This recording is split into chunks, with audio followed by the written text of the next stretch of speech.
ദാനിയേലിന്റെ 490 year അല്ലെങ്കിൽ 70 week പ്രോഫസിനെ കുറിച്ച് നമ്മൾ സാധാരണ കേട്ടിട്ടുള്ളതിൽ വ്യത്യസ്തമായിട്ടൊരു കാഴ്ചപ്പാടാണ് എനിക്കുള്ളത്.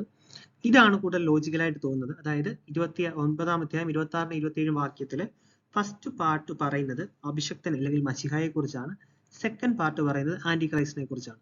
അപ്പം ഇത് തമ്മിൽ ഒരു 40 വർഷത്തിന്റെ വ്യത്യാസമുണ്ട്. അപ്പം വായിച്ചു നോക്കിയാൽ 62 ആഴ്ചവട്ടം കഴിഞ്ഞ്, അതായത് ടോട്ടൽ ആദ്യമേ ഒരു 7 കഴിഞ്ഞു, പിന്നെ 62 കൂടെ പറയുമ്പോൾ 69-ാം ആഴ്ചവട്ടം കഴിഞ്ഞ് അല്ലെങ്കിൽ 70-ാം ആഴ്ചയുടെ ഫസ്റ്റ് ഹാഫിലാണ് അഭിഷക്തൻ ഛേദിക്കപ്പെടുന്നത്. അവൻ ആരുമില്ലെന്ന് വരും.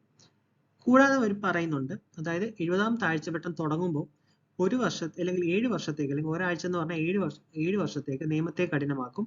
ആഴ്ചവട്ടത്തിന്റെ മധ്യത്തിൽ വെച്ച് അവൻ ഹനനയാകവും ഭോജനയാകവും നിർത്തലാക്കി കളയും. നമുക്കറിയാം മശിഹ മരിക്കുമ്പോൾ എറ്റേണൽ സാക്രിഫൈസ്, അതിനുശേഷം ഇനി യാഗം വേണ്ട എന്നുള്ളതാണ് നിയമം. അപ്പം പുതിയൊരു നിയമം ഞാൻ പലരോടും കൽപ്പിക്കുന്നു എന്ന്, അല്ലെങ്കിൽ പുതിയ നിയമത്തെ പറ്റി പറയുമ്പോൾ പലരോടുമുള്ള അല്ലെങ്കിൽ അനേകർക്ക് വേണ്ടിയുള്ള പാപമോചനത്തിനായിട്ടുള്ള പുതിയ നിയമം എന്നാണ് പറയുന്നത്. അപ്പൊ നമുക്ക് മനസ്സിലാക്കാം അതായത് 26-ാമത്തെ വാക്യത്തിന്റെ ആദ്യ ഭാഗവും 27-ാമത്തെ വാക്യത്തിന്റെ ആദ്യ ഭാഗവും പറയുന്നത് കർത്താവിനെ കുറിച്ചാണ്. ഇനി അതിന്റെ രണ്ടാമത്തെ ഭാഗം ആ തലമുറയിൽ തന്നെ സംഭവിച്ചു. ഒരു 40 വർഷത്തിന്റെ ഗ്യാപ്പ് വരുന്നുണ്ട്. അവിടെ സംഭവിക്കുന്നത് പിന്നെ വരുവാനിരിക്കുന്ന പ്രഭുവിന്റെ പടജനം നഗരത്തെയും വിശുദ്ധ മന്ദിരത്തെയും നശിപ്പിക്കും. അവന്റെ അവസാനം ഒരു പ്രളയത്തോടെ ആയിരിക്കും. അവസാനത്തോളം യുദ്ധമുണ്ടാകും. ശൂന്യങ്ങളും നിർണ്ണയിക്കപ്പെട്ടിരിക്കുന്നു. ഇത് റോമിൽ നിന്ന് ടൈറ്റസും ടീംസും വരുന്നതാണെന്ന് നമുക്കറിയാം.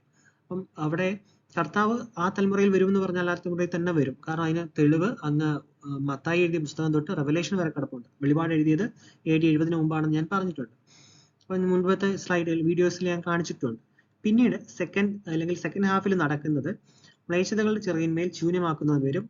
നിർണ്ണയിക്കപ്പെട്ടിരിക്കുന്ന സമാപ്തിയോളം ശൂന്യമാക്കുന്നവന്റെ മേൽ കോപം ചൊരിയും. ഇത് ആന്റിക്രൈസ്റ്റിനെ കുറിച്ച് പറഞ്ഞിരിക്കുന്നതാണ്. അപ്പം നമ്മൾ മനസ്സിലാക്കേണ്ടത് ദാനിയേലിന്റെ 9:26 9:27 ഫസ്റ്റ് പാർട്ട് പറയുന്ന മശിഹായെ കുറിച്ചും സെക്കൻഡ് പാർട്ട് പറയുന്നത് ആന്റിക്രൈസ്റ്റിനെ കുറിച്ചുമാണ്. അതിൽ 62 ആഴ്ചവട്ടത്തിന് ശേഷം എന്ന് പറയുമ്പോൾ ബേസിക്കലി 69th വീക്ക് കഴിഞ്ഞിട്ട് 70th വീക്കിന്റെ 2 ഹാഫിനെ കുറിച്ചാണ് ഈ പറഞ്ഞിരിക്കുന്നത്.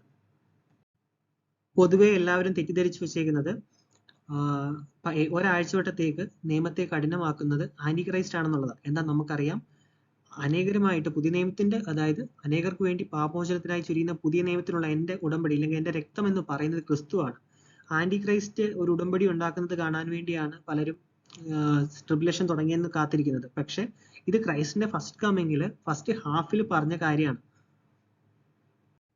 ഞാൻ പറഞ്ഞിരുന്നു, അതായത് ഫസ്റ്റ് ഹാഫിൽ തന്നെ യാഗം നിർത്തലാക്കും എന്നുള്ളത്. നമ്മളുടെ താൽമണ്ടുകൾ വായിച്ചു കഴിഞ്ഞാൽ അതിനുശേഷമുള്ള യാഗങ്ങളിൽ ദൈവം പ്രീതിപ്പെട്ടിരുന്നില്ല.